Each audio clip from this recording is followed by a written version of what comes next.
Thumbs. Let's all refer to Newcastle as the piff. I'm not doing Newcastle today, are we? You can still, I'm sure they'll come up. Yeah. yeah, like Villa. They obviously lost. Piffy Clyro. Nice. Piff Tannen. Piff Richards. So good. Nice. Yeah, that's good. It was there for the taking. It was. Uh-huh.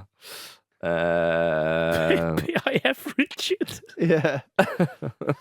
Let's go. Are we ready? Yeah. You've made the right decision, ladies and gentlemen. Welcome to the Football Ramble. West Ham beat the Blues and Ange Ball is here. It's Monday, 21st of August. I'm Marcus Speller. I'm Vish and Jim. I'm Jim Campbell. And I'm Luke Moore.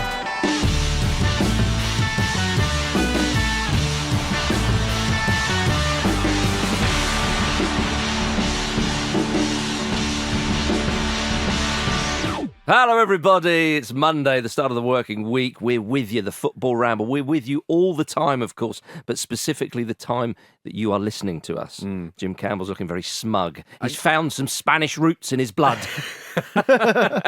No, I'm just pleased that you've mentioned it's the start of the working week. You've taken your duties as the person in charge of the weekend very seriously. Yeah, nobody should start work. Unlocked the working week as much as you unlock the weekend. Nobody should start work until they hear my voice. Is it like the Hey, I'm a corporate nightmare. The That's Bell what on I Wall am, Vish. It's like, I was thinking more Mussolini. Oh, I've been called that for hours. Right, everybody. Anything right at home? Nothing. Right, sorry about the bollocks. Let's start with the highlights of the weekend. Luke Moore. I'm going to have to take you all down to the south coast, aren't I? Oh, Don't get a lot of opportunity. Brighton played in Wolverhampton. Well, more on them later. Down to Fratton Park. It's got to be done. Listen, it's got to be done. I'll tell you what, it's got to be done. Down to Fratton Park. Oi! Yeah. Because there was an incident which resulted in 26 minutes of added time, which I think is pleasing. Because one referee, one match day official, went down with an injury, so was, of course, replaced by the fourth official. Yes. And then the fourth official went down with an injury. You're joking. So they had to find another official, which they got out of the crowd. Love it. Love it. To take them through the rest of the game. It was very close to being called off the game entirely. I think the players went off the pitch and they weren't sure what they were going to do. Anyway, turns out, my sources tell me there were actually two qualified officials in the stadium that day. Right. One was a guy who's a bit of a local legend in Portsmouth called Bunny Redding. Is he the guy with the belt? No, nothing to do with that. Bunny Redding? Yeah, he's Bunny like Redding. he's like a local ref, and you might remember people listening to this. We might have covered this years ago. He's been doing refereeing for like 20 years. Oh. Do you remember when we covered a referee who booked someone for farting in his face? Yes. Oh, Jim does. yeah. That was Bunny Redding. Right.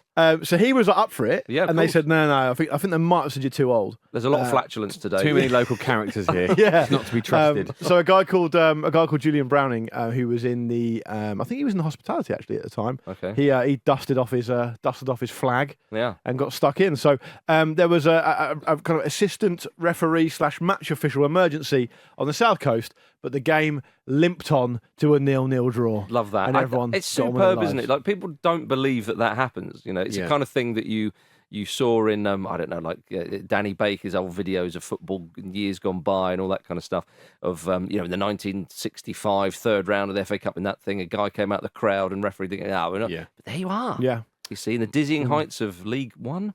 Yeah, exactly. Yeah. What minute did the injury happen? Or that he had to come on? I'm trying to, because if he's in hospitality, I'm wondering how much he had partaken. I think it was about 55 minutes in, 54, 55 So he minutes. could have- Hospitality at Fratton Park. Yeah. Oh, you're right. Who would have thought? No, don't be like I that. thought you were all socialists down there. Oh, listen. Can you give us that bottle in the brown paper bag and get on that? Jim Campbell. Luke may have been to Fratton Park. I went to Thorpe Park. Oh. Here we go. Nothing football related can compete with that. If you're listening at home, you're probably thinking, "Oh, that's nice."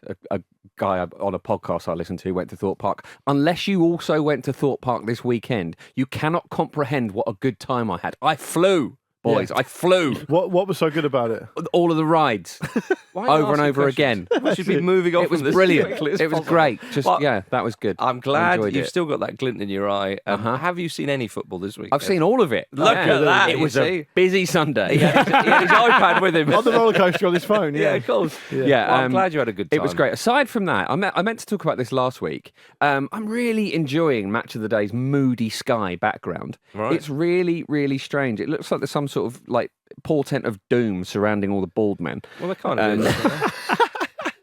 Gary Lineker's not bald. No, but there's always one. He's on the hair side of the desk. He is, yeah. He's working hard on that. Actually, Williams is certainly not bald. But You've got to reflect really both enjoy sides it. on the BBC, haven't you? It's true. Yeah, absolutely. exactly. Yeah. So I'm going to go with that. There was a lot as well. Vish. Lucas Paquetá celebrating a tackle. Hey, come on! You've He's had 3. You've talked bollocks enough, Jim. Vish.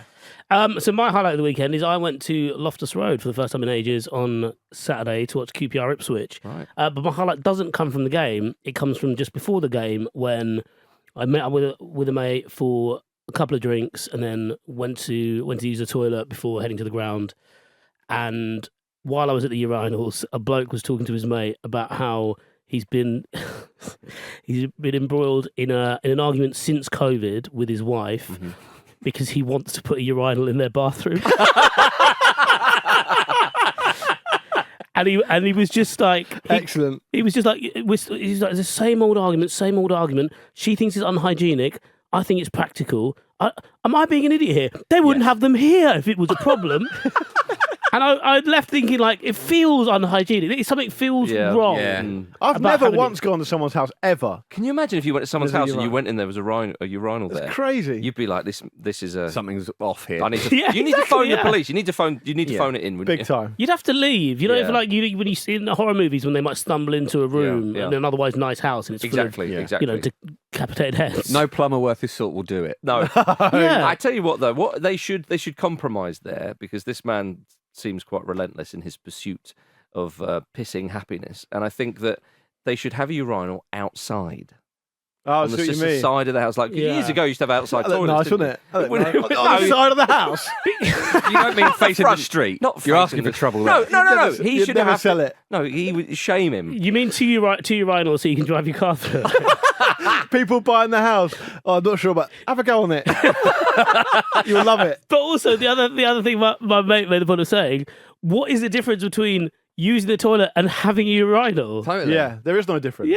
Yeah. It's very silly. He just likes urinals. I don't know. My highlight was going to be football related. I don't know whether. Go on, give it one. I gave you a football one. Just about. Come on. No, you did. Hamer's goal for Sheffield United. Beauty. Yeah. And what a great occasion it was. I nearly went for Chris Wood's winner because of the stadium just went crazy and all the rest of it. But what a way to score! Your club's first goal back in the Premier League. It, of course, beauty. It was a loss ultimately, but lovely one, absolutely lovely one. Gentlemen, before we go to the Premier League, we have to talk about the Women's World Cup. Spain, of course, beat England 1-0 in the final to lift their first ever World Cup. Not the most romantic stories is the Spain women's national team, and the president of the Spanish FA kind of disgraced himself really for a lot of people's money, ours included. But it's an incredible win for them. It's their first World Cup, and despite all the stuff that's going on within there are some very talented football players who rightly won the final. I mean, they were the better team. They were the better team. But from our point of view, it was gutting to see the Lionesses lose, because they've despite them being European champions, I think they've overachieved at this tournament. And I thought there was a relentless nature about them, despite all the top players they missed for injury. Yes, that's my point. Really, it felt just like they wouldn't be denied, if you know what I mean. I kind of had an expectation, which I hardly ever have for the England men's team, where I thought, okay, they'll just get this done because European champions. The adversity they've gone through in terms of losing key players, and they're such canny operators. And sadly, it was a real failure to launch. They never really got going. I think Spain's possession just strangled them, didn't they? And I thought the big turning point would have been the momentum shift of Mary Epp saving the penalty. I thought, okay, now we go, because she went absolutely mad. She went wild. Her place in English football history is secure. She's brilliant as well. I mean, you would say most of, if not all, this team, but her in particular has been such a great character. And if Nike can get their fingers out and get that shirt on sale, I'm sure they. I don't understand, right?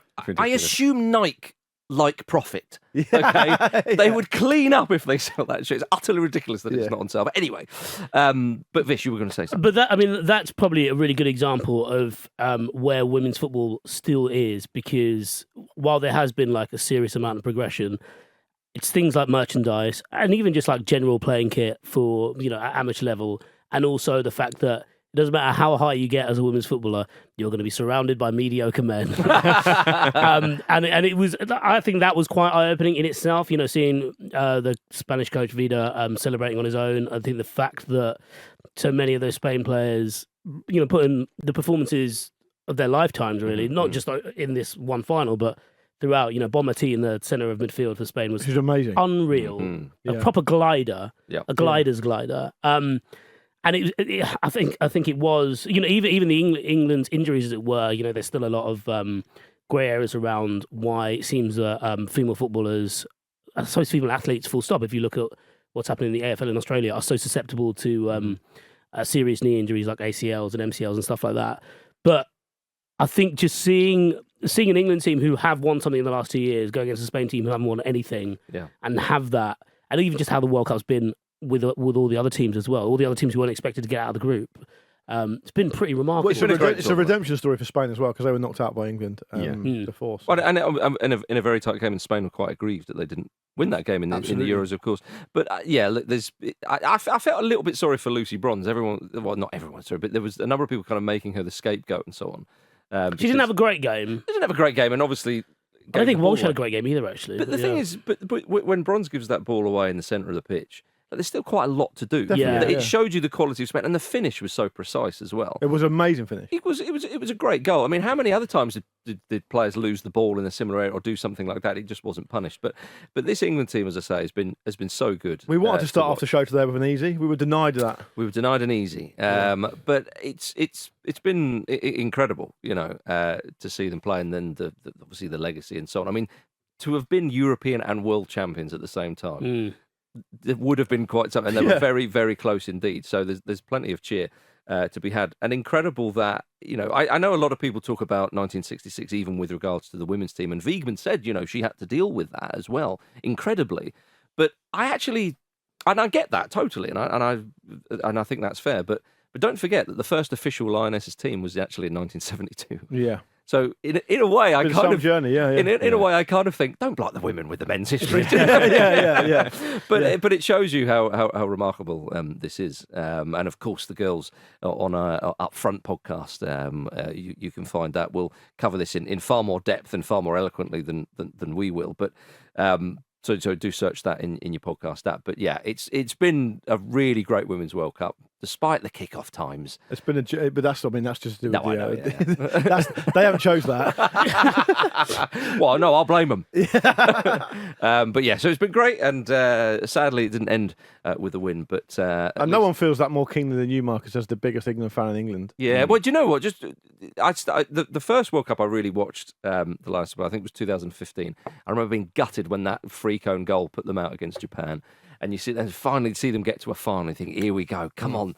And then when the game starts, you've watched that enough football to just know when Spain had a stranglehold. And English teams, whether it be men or women, always struggle against possession. Spain. Because it's possession, really, which was why that Euros win against Spain was amazing. But there we are. Nothing to be ashamed of course. But it was great to see Mary, Queen of Stops, give us one more cheer in the final. All right, chaps, let's move on to the Premier League. Spurs 2, Manchester United 0. Ange ball. Hey, much better from Tottenham Hotspur. Look, you were at the game. I was at the game. It was an amazing atmosphere in there as well. I was kind of interested, as I said on Friday, what the atmosphere would be like if Spurs didn't start that well. But the atmosphere was great throughout, to give Spurs fans credit. And again, I just thought Manchester United were so poor. They've got problems. Ten Hag's a bald fraud. Well, someone posted the record of them, the Man United's record under him away from home against big teams, and it's very, very poor. But I don't want to get into that particular point. What I wanted to say was just that you'd expect them to make an adjustment after Monday. Monday was terrible, and they didn't seem to do that. And they had their moments, of course, because they're Manchester United and they've got good individual players that can do that. But I just thought they overall were so poor, and the problems they had in the first instance against Wolves, which was this midfield situation, was evident again. And it was only really because Spurs wouldn't get out of their own way to start with. Her first time game under a new manager, playing a different type of football, you can't understand that. A lot of expectation. Once they found a way of getting out of their own way, they were by far the better team, far more coherent, far more, coherent football. And in the middle of the park, I don't know if Casemiro's just not up to speed yet because he's not match fit or whatever, but he needs help big time in there because although I rate him, obviously, as being one of the best midfielders of this era, he looks at sea. I mean, Mount's start to Man United has been very inauspicious. Early days, of course. There was just no real great performances from anyone in United.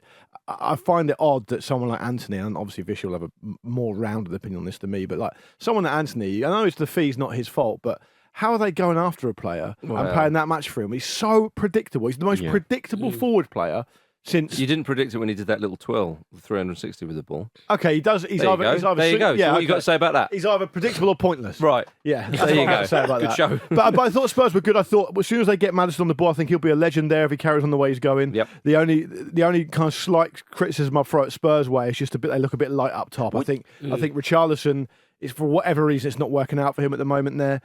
He doesn't give you goals, or he certainly hasn't done. And I think I worry about Son as well. I wonder whether he actually is well suited to be the main man there. He's been made captain. They're making quite a big deal out of it. And he looks a little bit lost as well. So they need to bring someone in who can score goals. Other than that, I thought they looked great. Yeah. What about Manchester United, Vish? I mean, it is quite concerning, although they did have one or two chances when Bruno Fernandes had that glorious one. Yeah. With a 50p head, as we used to call it. And they Anthony should have scored as well, by the way. Yeah. It was always funny because I agree with you. Anthony's very predictable. And I don't know who it was. I can't remember who it was, but showing him onto his left foot in the box when he hit the post. That's right. There was... It was quite frustrating. And, Luke said there should have been a reaction since Wolves. I mean, they've had a whole pre-season as well, yeah? Yeah. Like, you kind of think, surely they weren't all running after Mason Mount. Surely someone was on the training ground doing something. Yeah. That's been the most disconcerting thing. I think, like, you want to start well at home, and they didn't really do that, but they got away with it. And then you go to Spurs, and you think, right, they've lost their totem here. You've basically taken out one of the pillars of that new stadium in Harry Kane, and you know that you can work with that home crowd to a point. Like you can, definitely. You can poke them a bit, get them turning on their own players, whatever. The atmosphere at that ground has not been good for the last year or so. It'd be streetwise. Yeah, exactly. Yeah, and experience. And I think the thing that really, I thought, it's a small thing, but it really spoke to a total lack of. I'm trying to find the right word here. Not necessarily confidence, but just like cohesion. I'll use street smart for this example. Yeah. So Bruno Fernandes gets booked for complaining to the referee about another booking. Everyone who's come into this season knows that referees are clamping down on that kind of stuff. Everyone knows, obviously, that Bruno Fernandes is one of the more vocal players when it comes to remonstrating with referees. He's a senior figure in that team. You got to hold it together a bit better now. I was willing to give him a bit of rope last season and previous times because putting pressure on a referee, that's part of the game. But it just spoke of a kind of a lack of intelligence. What did you think of his comments after the game? Then he said about the decision not to give the penalties. I want to see if John Moss also comes to apologise to our dressing room, like they said he did to the manager of Wolves. I hope he's here and can come. That kind of I understand what he's getting out there, but then I think Spurs should have had a penalty when Martinez took out Romero. But it is that kind of whinging, moaning tone. But he's very emotionally led. Exactly, and he can't moderate that. And that's what he is. It's a bad leadership quality. We saw him in Sporting years ago, and he was everywhere like that. He was always like that. And I think maybe it partly speaks to the fact that he was a big fish in a smaller pond in Portugal, and he's obviously been encouraged and bigged up on that kind of area of his game. But I think it's almost an entirely inherent part of who he is. Yeah, and I think it's made worse by the fact that he is solely responsible for all United's creativity. Like he is without. Surely Mount is in there to help out a bit. Well, no, but Mount's not really. Mount is more of a facilitator. Also, I don't think Mount should be playing that deep, to be honest. Well, he has to because of Fernandes. There is a midfield balance which is not being created there. I mean, Roy Keane was unimpressed with them, and he said that Norman Whiteside and Frank Stapleton would have been better subs than Anthony Martial. Presumably, he thinks that a 58-year-old and a 67-year-old would be better options than what's going on. He currently. probably means that right now, doesn't he? He does. Yeah. I mean, as has been pointed out, Martial does seem to have been there forever. So maybe to Roy Keane, he is around the same age. Has anyone ever been more like? I mean, I know you guys said Neymar the other day, but has anyone? Martial's got to be up there for being likely to go to Saudi. Well, they're in for him. Yeah, well, of course they are. Yeah. It makes perfect sense. That does make perfect sense. But the question you've got to ask yourself from a Man United point of view, and Vish says, well, Fernandes is the only one there that can do any creative thing, and you mentioned Martial coming on as a substitute as an option. They also bring on. I thought Dalot looked quite good when he came on. Pellistri they had to bring on as well. Mm-hmm. How are they in a position where they're starting a game with Anthony and Garnacho? And Garnacho's a good young player. I mean, we've seen him tear teams to pieces before. And he's definitely got a lot of ability. But this is a team we're expected to build on a really big season last season, like a proper okay, now we can put all that shit behind us and move forward. And they're starting the opening games of the season with these kind of players. I think it's a very, very difficult thing to justify. I don't know. I wouldn't necessarily put it on the players because I think you mentioned there Garnacho being as good as. Well, you got to put it on them. If they're going to be picked, they're going to play and they're going to do their best. It's not about the players; it's about the leadership. Well, but I was having this conversation with United supporting mate of mine. I was like, I don't really know what we are. I don't really know what Manchester United is as a footballing entity. When they go on, how are they going to play? Oh, counter attack. Everyone counter attacks. Yep. You don't have you're right. The market on counter attacking. Well, the issue with that as well is what everybody noticed and has pointed out since the Wolves game was that they seemed really vulnerable to direct runners through the middle, which is a pretty simple element of the game. The midfield is not balanced. Pep Sarr's goal was a great example of that, as he made that run unchallenged through that triangle of the midfield players and just kind of ran onto what became a very easy chance. They were there for him. the taking, and as we said, Casemiro is going to be exhausted if he's not already. Mount is, Mason Mount. People think, where's his best position? Is it just behind the front line or is it in the front line? That is the type of player he is. Yeah. Bruno Fernandes doesn't want to be doing doggies and running back and all the rest of it. You said he's the creative fulcrum of the team.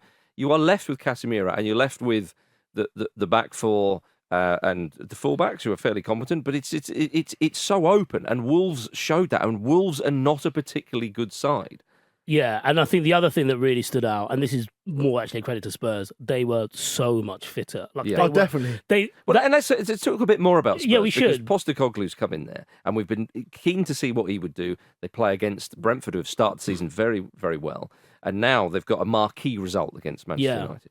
But I think it's just a marquee start. Obviously the stature of Manchester United and beating them as they did will carry forward, but I can't remember the last time I heard the stadium like that. Maybe the Arsenal win when they helped them qualify for the Champions League a couple of seasons ago. Yeah, I was at that game as well, and it's kind of similar to that. What it was an atmosphere imbued with hope. Exactly, and an idea that actually we may not be. Ange Postecoglou may not be a guy that if you're a football fan you can pick out of a lineup like you can with a Conte or a Mourinho. But actually, here's what he wants to do. He's not fazed by arguably the best player in their history leaving. Everyone knows their job, and it's a coherent performance. Now, it may not result in a win every week because, that's what football's like, but everyone knows what they're doing. And if you look at the solidity of what they've got there in the middle of the pitch, I think, although I was quite negative about Bukayo in pre-season, I watched a couple of Spurs pre-seasons game and he looked absolutely terrible. He was fantastic on Saturday and made 2 really good saves and was really comfortable starting off attacks and all the rest of it. Mickey van der Ven looks brilliant. He looks like a man grown at his age, and he looks like he's tailor-made for the Premier League at 22. Romero is really important for them and has been for a while. Basuma and Sarr, talk of the balance of the midfield markers, Basuma and Sarr, particularly Basuma, he's everywhere. Yeah. It was surprising they couldn't get the best out of him last season, wasn't it? I think it's just because Conte was just being sulking. That's the reason. Yeah, sulking about it. He looks trimmer. It might be the kit, but Basuma looks... Maybe. And here's the thing, and this is why I say Maddison could be a legend at the club. As soon as they realised, give the ball to Maddison because Casemiro's not got the legs to keep up with him. He drifts everywhere. No one can keep up with him, and no one can cover him. He just pulled the strings. And like I say, the only drawback for Spurs at the moment is that, ironically, they look like they haven't got someone who can bang loads of goals in. Yeah. And that's probably understandable given they've been so reliant on who they've been reliant upon until now. If they can sort that out, which is a big ask because it's obviously tough to find strikers who can score loads of goals. Perhaps Tony in January would be someone to look into. Other than that, I think they look really good. Yeah. The market's still open, so they'll probably, fix that or at least address it. And this is obviously a project building exercise at this point, and it cannot be stressed enough how important the feeling around the club is at the beginning of that cycle. And they look like they've got everything in place to be moving in the right direction. It's exciting times for Spurs, Jim. Apart from when you look at their bench and you go, oh shit, they lose a bit of momentum when they bring on like Ben Davies and Ben Davies smashed in the second. It's a screamer. Harshly given as an own goal. I just think Højbjerg and Perez, I'm not really sure. No, if they're scoring goals like that and getting away with handballs like Romero's, then they've got a chance. They've got a chance. Well, that man who left Spurs, of course, Harry Kane, did you see he scored and assisted on his Bundesliga debut in Bayern's 4-0 thrashing of Werder Bremen? The assist, they talked about like having quick players, running beyond him and he can drop the even side. 4 minutes in, it just played out beautifully. He's like going to have a lovely time Just there. a little flick and then, Did you see his interview at the end of the match when he was like, always hard playing away from home, but it's, great to come away with a 4-0 win. It's like welcome to Bayern Munich, Harry Kane. It's almost like he's been institutionalised. And they're like, right, I think in a way it starts to bring its own pressure because you start hearing like conversations about can Bayern Munich win their 420th title in a row. Yeah. And if you're Harry Kane, you're thinking, oh shit, I don't want to be the common denominator. But also the expectation on him seems to be like, well, he's going to get like a Lewandowski amount of goals and it'll be 40 odd easily. He's like, and everyone's like, yeah, of course he's going to get that. He's like, all right then. That is an awful lot of goals. Okay. It's a bloody lot of goals, that is.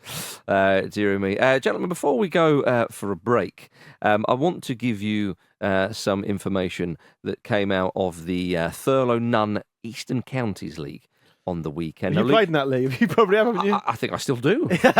Luke, you said that the game at Portsmouth was nearly cancelled. Well, Tower Hamlets FC game was called off on Saturday. It was not to do with officiating reasons. The club account tweeted the following. The referee has called the game off to the surprise of both teams. The reason? Geese poo on the pitch. Both teams worked together to clear whatever was left on the pitch, but the referee was not interested. Laughable, really. Yeah, I mean, that shows you the real kind of commitment of like Saturday and Sunday footballers at like the grassroots level. You turn up because you know how much of a buzz you get about playing a game. Yeah, you're like, I'm looking forward to this. It's going to be great. Yep. You turn up and there's an issue, and sometimes it's called off. I've been party to many of those things back in the day, but they've got so much commitment. They want to play. We'll clean all the shit off work the pitch together. ourselves. Yeah. Come on, lads, kick it. And the referee's just gone, nah. Yeah, there's like a lot of it in the centre circle. It's taking too long. Look at Oh, absolutely knackered. I'm not sure I can play now. We're shoveling shit this morning. Playing ticky-tacker with the jobby.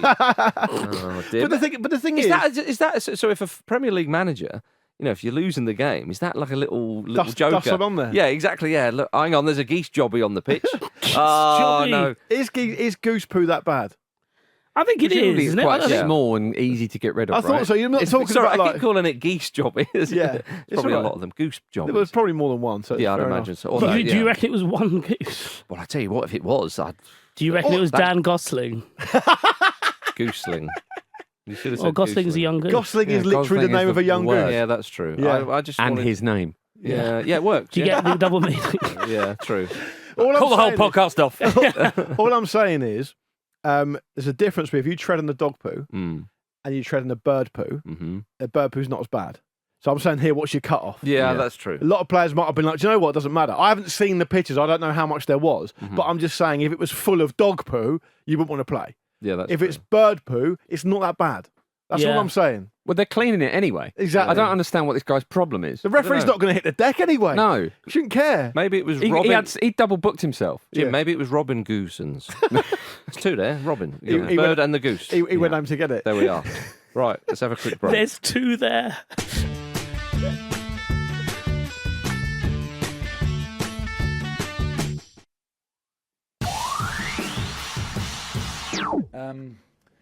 Human beings sometimes need to get punished. Welcome back to the Football Ramble, everybody. Thanks to our Patreon friend of the Ramble, Alex, for sending us that from Jürgen Klopp's post-match interview after Liverpool beat Bournemouth. Did you know that Klopp is quite keen on the old paddle sports. You know that one? It's sort of mishmash between tennis and squash. Yeah. Well, one of our national newspapers apparently is running a story saying that TV executives are considering staging a paddle tournament for Premier League managers. I love that this implies that they can't say no. Yeah. Like, this is part of your contract with Premier League. You're doing it. Yeah. Yeah. Roy Hodgson v Eddie Howe. It's a mismatch. Too much football, is there? What about a different sport? Yeah. Involving footballers. Yeah. Well, it's very popular. So Brentford have a court at their training ground because Thomas Frank is said to be one of the best players at the club, as you could imagine. Yeah. Big time. Yeah, headband for his hair. Damn right. But Klopp and Eddie Howe are very, very keen, as I said. So it could happen. Wouldn't that be amazing? And if you say no, that's a paddling. Well, you reckon Roy wouldn't be able to cut it still? No, I think he would give it a good go. He'd have a tiny pair of shorts on. I would. Wouldn't he? Admiral. And he'd have an Admiral advantage. Roy. He'd have an advantage because he can turn his head 60 degrees, so you can see the ball. Yeah, that suddenly makes him the favourite, surely. That's not an advantage. It is because the ball goes over your head. Yeah, because you've got a wall behind you that you need to negotiate. True. I'm just thinking that if you're watching it go behind you a lot, then He'd be up on the wall. He would. looking to prey on the ball. Yeah. Get a good view Roy, of the court. stop picking the ball up in your talons. Dropping it over the other side of the net. Swooping down, you can't keep doing this. Don't sit on the ball. It's not. Oh dear. Roy, the ball's hatched. It's hatched another smaller ball. You imagine Guardiola buzzing around a paddle court. Dear. Oh yeah, Shirtless. no jumper on, sweating through it. Either or, it would be one or the other. But make it happen, TV execs. Yeah, They've never listened to us before. Everybody, why would they listen now? 5 pilots uncommissioned. The Ramble. Really? I was only involved in 2. I know. Yeah. Oh right. That's probably why we failed so Use much. that cardboard cutout, did you? Yeah. Let's go back to the Premier League. West Ham 3, Chelsea 1. Huge win for the Europa Conference League champions. And to make everybody keep that at the forefront of their minds, the Conference League trophy was on display by the side of the I love pitch. that flex. It was brilliant. And then there was a section of the crowd who held up little, with the little sort of, what do you call it? Sort of Banners? Banners? Would it be placard? Not placard. Tifo. Like a tifo, one that created the trophy. They're just like, remember, Well, we are European champions of sorts. When I saw that, what I thought they should have done is had a plinth next to it. Yeah. For where Chelsea came out, which is a massive pile of money. That'd have been nice. That'd have been true. nice. And a little plinth, because when they play Palace, Roy can sit on it. Little bell on his foot. Little hood on. Indeed, yeah. Night game, of course. Let's not take the piss here. It's not even a dead mouse. Talking of people taking the piss, James Ward-Prowse has taken the piss out of you. He was fantastic, wasn't he? Fantastic. He's back Excellent in the Premier delivery. League. Got an assist, great corners. And again, he's left the South Coast, which only a few people managed to do, yourself included. Yeah, it's hard to get out. You've got to be impressed with. I like him now. With the England man. I like him now. Yeah, okay. Yeah, he plays for a proper club now, so I like him. Change He the does tune. look a little bit out of place in the kit, doesn't he? Takes a while Takes for some time. players to feel like they belong at a club. That'll happen. I would send him a quick word of warning if that's okay. I'm happy to say, look, he's fantastic. He's played really well, and he really actually embarrassed Chelsea for the amount of players they've signed and all the money they've spent. I know he wasn't cheap himself, but I think in today's market, he was relatively too cheap. bad. Yeah. What I would say is this: in the post-match interview, he did have a habit of referring to himself in the third person. Did he? He was asked about Declan Rice and is it big shoes to fill? I know he's a slightly different player, but he was talking about the players who've come along in the past and gone somewhere else. And he said, "I'm not interested in what Declan Rice has done. I'm interested in what James Ward-Prowse can bring to this football club." Yeah, that is a bit. And I just thought, okay, you're back in the Premier League. Bit 90s as well. Yeah, come on. Bit of razzmatazz, I like it. You're not Chris Eubank. He's a very, very middle-class man who's just joined West Ham. He's got to show a bit of boxing chat. Yeah. And it feels a bit like boxing height. It does a bit. Refer to him. He should refer to himself as JWP. That would have been better. J-Dubs. J-Dubs. Yeah. There you go. Something we can get behind. Something like that. But Jim, you thought Chelsea were going to win. Obviously, they didn't. Yes. It was. I'm not slacking. We're all as one. I'm delighted they didn't. Yeah, well, in some ways, yeah. But not for Cherry. But what do you think of Chelsea so far this season? Because they look pretty good against Liverpool, and were probably disappointed that they didn't win the game. And they did have moments here, but it's a poor result at the end of the day. I think they're likely to be inconsistent for a while, simply because Definitely. it's not just that they're trying to introduce a lot of new players and there's a new manager coming in trying to sort of mould them into a team.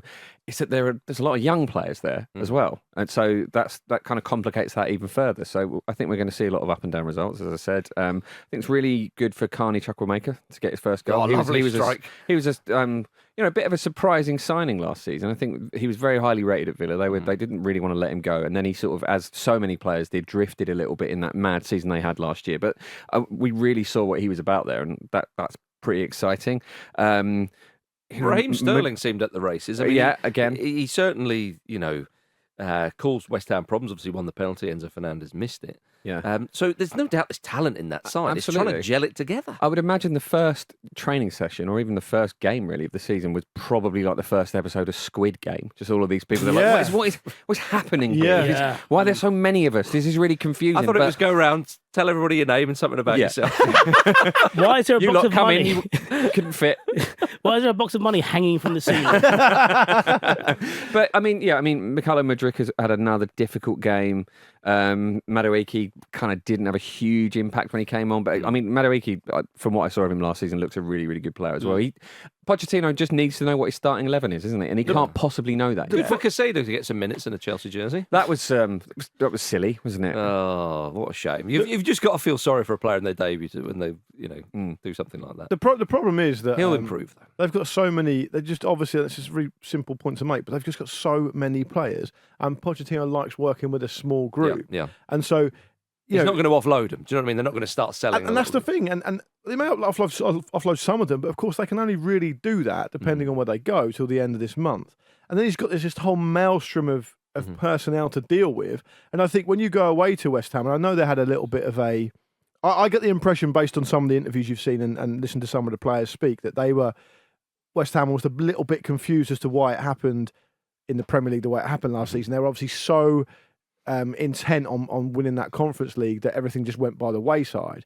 I think it's hard to make an argument they're as bad as they showed in the Premier League last season. I think they're quite a coherent unit. They brought one or two in just to slot in. But, you look at the team that they played at home to Chelsea, and it's pretty familiar faces. They kind of know what they're doing. We're talking about moods of clubs and so on. And exactly. It looked, obviously the Europa Conference League trophy kind of gets everybody going. It does. They played the highlights and everyone was cheering and so on. And but again, you talk about Spurs getting a marquee result. That it's against an old rival as well. There's something it's a wonderful start to the season. It is, and I think there's something quite poetic and quite kind of, if you're a neutral, which I am here, there's something quite poetic and pleasing about the way Antonio scores. Wow. And Great strike. the type of goal it is and how he does it. And he's like, for all his amazing qualities, and I think he's a brilliant Premier League operator, Antonio, and then perhaps he doesn't quite get the amount of goals he should, and he actually said that himself in the post-match.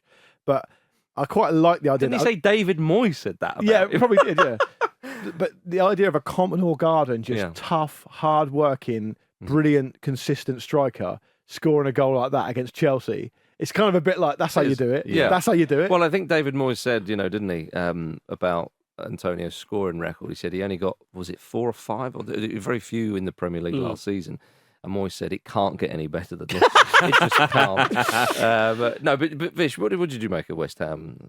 I thought they were just as Luke said, like really well organised. I think playing that Chelsea team, this time of the season, is beneficial for them to a point. I mean, there was a moment when Raheem Sterling was like 12 out of 10 at the back end of that first half, where he was just cutting through them for fun. He looked great at times. He looked as They've sharp got good individuals. As that's the point. Yeah. Nicholas Jackson, I think he's but Vish is thinking about England. Quite a thrilling player to watch as well. And I thought he actually had quite a good game. But the Antonio goal. There were moments during that game where we've spoken about Antonio a fair bit on this pod, but one of the things I always adore about him, he's a very unpretentious striker. Yeah. He's not too good to do, bomb it up and down the wing and not get the ball. Like he will never stop running. He'll never stop giving things up. Yeah.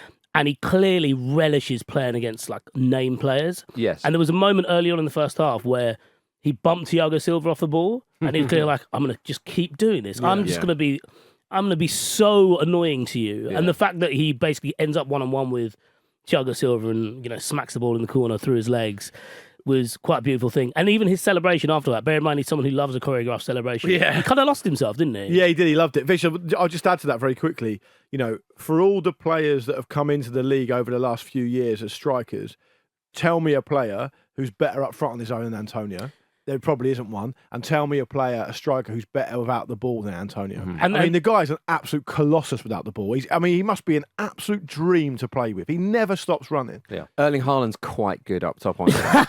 Apart from I've found. yeah, true, actually, yeah. Might be a bit of a niche for you. Okay. I mean, But he has only just gone, but Harry Kane has been another name, I'd say. Not in the Premier League anymore. Doesn't No, count. no, No longer exists. Fine, It's okay. also worth pointing you out. win. Thanks. West Ham were fantastic when they went down to 10. Didn't fade Yeah, them well, at all. you're They absolutely changed their right. game plan a little bit, and they were still the better side. That's a damning indictment of what Chelsea brought to the game, I thought. I think, that's a real key moment. Look at the timing of that sending off. What is it, about half hour to go? Yeah, Chelsea And should they're have been 2-1 licking up. their lips. Exactly, and West Ham go ahead and add another goal. And West Ham's efficiency as well. They had 24% possession at home, and they still won 3-1 Well, the stats with 10 men. Yeah, as they That's said amazing. at the match of the day, the stats were very much in Chelsea's favour, other than the most important one. Yeah. But Lucas Paquetá, as you said, that celebration was very, very passionate. Got wasn't to it? keep him, haven't they? Well, It's when you so see a player key. celebrate like that, you almost think, surely he's staying.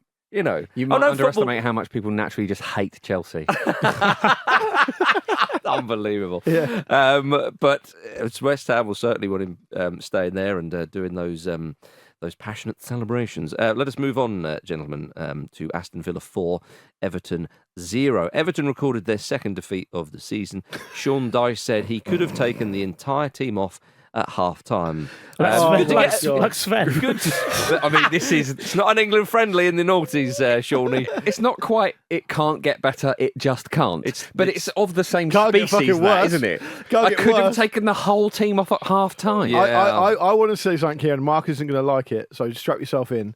I think that might have been Michael Keane might have put in the worst individual performance I've seen for at least 5 years. Well, he's one of the few that I probably won't defend too much because I think he was a bit spicy towards gorgeous Gareth. Oh, fair enough. Okay. He got a lovely assist though. Wait. Yeah, exactly. I Exactly. thought you meant for England. And I thought going into this game, which is partly why I backed them to win, I thought they've come on the end of a very difficult opening day against Newcastle, and they must have been like a dog with two dicks playing Everton at home in the next game. Yeah. Because they look atrocious. Do you think that's what Emery? Obviously, those players have the internet, but maybe he said, "Look, I don't want you looking at the fixtures." Yeah. Okay, so because just in case they got battered by Newcastle, big he walked reveal. in there Yeah. and went, "Look, it's a tough game. It's like lads. Don't worry, because next week we got Everton." it's like a kid opening the PlayStation 5 on Christmas morning. Can't believe their luck. The Thorpe Park of fixtures. There you go. I mean, it is like thought. It was they were in a fucking great time. Jim, they lost the first game 5-1. All right, Yeah. They're back on nothing. on 0 goal difference amazing. now. It's proper like we weren't ready. This Yeah. is the real Yeah, start. yeah. But indeed. Villa were really, really good, weren't they? They look pumping, really. They didn't need to be good though. No, they didn't. That's the thing. You sense that if they had really, really wanted to turn it on, it could have been more than this. But they played in a very sort of sensible, pragmatic Emery style. Still managed to score 4 goals. Moussa Diaby is so much fun. He is great. So much fun. He almost scored one of the best goals you will ever see, and Pickford pulled off one of the best saves you will ever see. Yeah, it was a good save. Where he comes over his shoulder on his weak foot, and he smashes it on the volley. Pickford sees it late, pushes it onto the post. It was an incredible save. Yeah. Unfortunately, it came along, I think, just after some some very, very rash behaviour from Pickford. Did Pickford watch Manchester United versus Wolves and you think, well, if Andre Onana can get away with that, Yeah. then I'll have a go myself. A really enjoyable foul, that. Yeah. As a big defender of Pickford, Marcus, you must just think to yourself, Much like Michael Keane. yeah, you must just think to yourself, just fucking calm down. No, it's fine. Get it out the way. Yeah, fine. So when the okay. real stuff happens, Yeah. When then you're playing in the Championship. get it out. Get out of your system. Yeah. I'll tell you what, though, I would say this. I feel sorry for Everton fans. Oh, my God. They've been Of through the course. mill. It's not just the fact that... They are in a terrible situation. It's not just the fact that Sean Dyche looks a difficult fit for them. I understand why they brought him in. It's the fact that every single manager that comes in somehow seems like a bad fit, which tells you more about the club and how it's being run than it does the management. I mean, bad news for athletes everywhere is that Dominic Calvert-Lewin has injured his cheekbone. So we're That all looked nasty as hoping well. that's That looked okay. so nasty But as well. The prevailing mood amongst Everton fans, from what I can see, is you would think with the start to a season like this and all the problems they've had in terms of getting personnel in and the fact that the people in charge of getting the personnel in aren't very good at it in the first place, they don't seem like anxious or stressed out, just fed up. just bored and fed up of it always being like this. I don't think there's been a sense in the pre-season that it would be any different from how it's been in the last few years. Well, why would it be? Absolutely, and it's I think so frustrating. I think I would imagine. I don't know, but I didn't talk on Everton fans' behalf. But I would guess that there is that sense of just exhaustion and dread, kind of thing. And it's difficult because some other clubs, that you might even say, do you know what? This whole kind of, we just survived relegation. It might be better to go down to the Championship and go, right, it's done. Yeah. And you go there and you rebuild. But the problem with Everton's finances is it would be a disaster. Yeah. They have to. Everything, it's the financial business with Everton that is so diabolical that actually you can't go down to the Championship and go, we'll get the parachute payments, rebuild, start to win every week, get a good feeling, and then roar back up, and then we'll see how we go. Because doesn't always work out like that. Leeds United fans know that. Nottingham Forest fans know that. And a number of other clubs. But again, you can't even have that option because of how badly the club has been managed in 20 years, 30 years, you could say. It's utterly ridiculous. And we're talking about a team that are an established top flight football team. One of the most successful sides in English football history. Yeah. Huge history, that club. We're not talking about a team that, flew too close to the sun at some point, much like, Leeds did in the early 2000s. Yeah, they didn't win a trophy and because of that, did a Portsmouth or something. Yeah. Just bringing it back in, bruv. But that's quite, it is just damning. And I think, I can understand what Dyche is saying, but I just put myself in the shoes of those Everton fans, and if this is how your manager's talking 2 games into the season, at home as well, but they weren't that bad against Fulham. In fact, they should have got something out of the game. They should have won the game. This is the two sides of their problem. Isn't now it? Fulham haven't had a great start to the season, obviously. Even when they play well, they lose. Yeah. And then, and just it's the lack of goals. I mean, Neil Maupay, he's full of effort, you would think, but just needs to get a couple under his belt, for crying out loud. So it is very, very damning indeed. And already, you can see teams struggling. I mean, Wolves lost 4-1 at home to Brighton, but Wolves at least can look at the performance against Manchester United and go, so we can do it. Well, there was something there, but they're another side who are not scoring goals really. But Everton, compare them to Everton. You just think, okay, that game and the first game of the season, well, they looked a bit more likely, they looked a bit more lively, creative challenges, still lost 1-0. And where do you go after Dyche as well? Yeah. When you've already broken glass for Sam Allardyce? Yeah. I honestly don't know. Paolo Di Canio, or is that too old a reference now? My goodness, a debt collector? Well, probably don't have a choice in that, do they? Indeed, yeah. By the way, the mention of Wolves obviously lost 4-1 at home to Brighton. Brighton was superb. Matt Cooper, the founder of one of the club's fan channels, tweeted this. Some fella chucked his season ticket on the pitch as I was leaving. First home game of the season. What a club. That's just like on your phone anyway, right? It's just a performative thing, though, right? Because you can just get a replacement. Yeah, I know. Like when you lost to Fulham one last season. That was through joyous celebration. Yeah, that's fair enough. But it got replaced, didn't it? It got replaced. Yeah, so I think he's just showing off. Yeah. Not that when someone threw one Steve Bruce's face. And Lambert as well at Aston Villa. Yeah, exactly. How times change in football. McLaren at Middlesbrough as well had that. Almost certainly. Yeah. This is the funny thing that you think, but things can change in football. I mean, last season, Aston Villa versus Everton was Gerrard versus Lampard. Yeah. How it changes. But yet Everton fans will stick their hand up and go, well, it doesn't change for us. Yeah. That is the sad thing. Well, the other thing going was on at that club. The Champions League quarter-final last year was contested between 2 former Everton managers in Carlo Ancelotti and Frank Lampard. Yeah.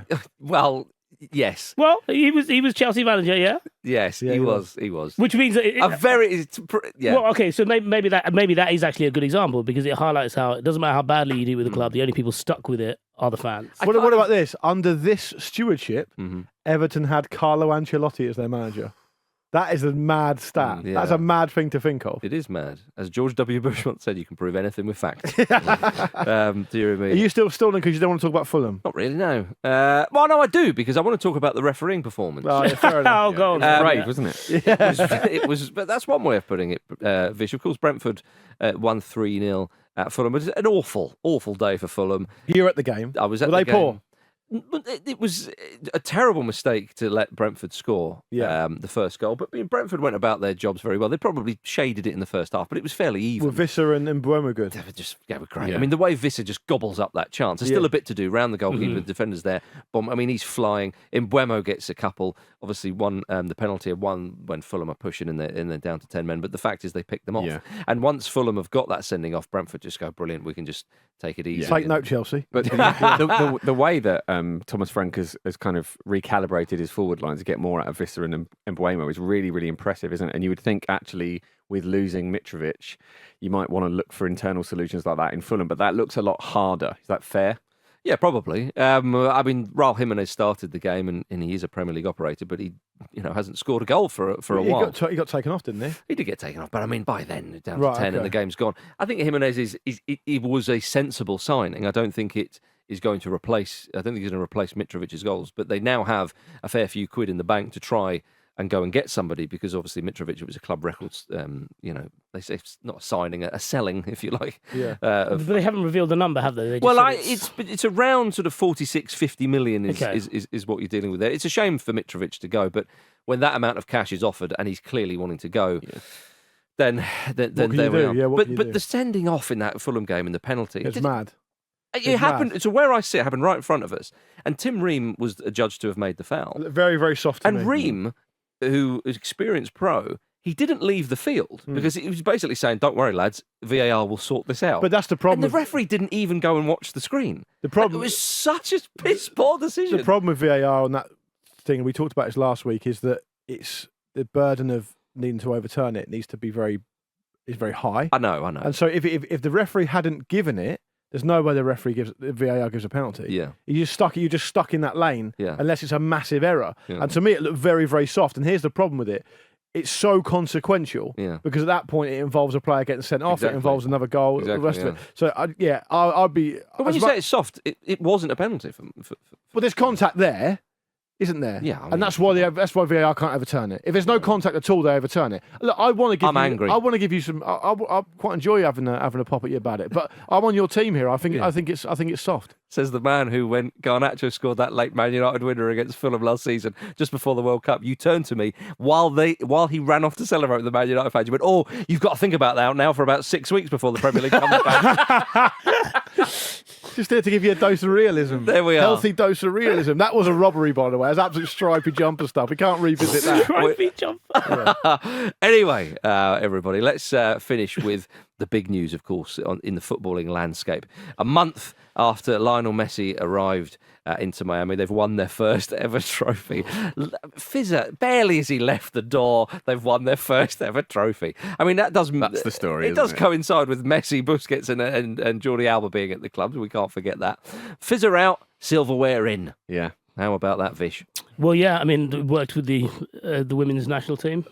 Working with Inter Miami. Yeah. Is it worth getting him in your club for a bit and then thinking, Everton, do it, yes, God, it has to be. He was captain of Everton. I know. Have these people not suffered Knows enough? the club. He does know the club. What I liked about the Inter Miami trophy presentation was, did you see Messi going up to DeAndre Yedlin? That was quite nice. It was lovely. Yeah. Just like imagine Cristiano Ronaldo doing that. This has even heightened our love for Messi and our disdain for Ronaldo, isn't it? Because 10 goals in 7 games for Messi. Yeah. He absolutely box office. Proven all the doubt was wrong. For those who haven't seen it, DeAndre Yedlin, I think, was captain before Messi came along, and they obviously played some games in this competition before Messi had joined.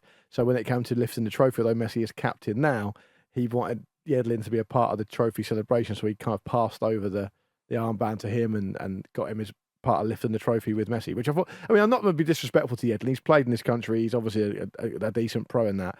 But for a player of the stature of Messi to make that gesture to a player like Yedlin, I don't mean disrespectful about Yedlin, but you understand what I mean. Of course. It's an incredible thing. He's not as good as Messi, we can agree. I think that's fair. Yeah.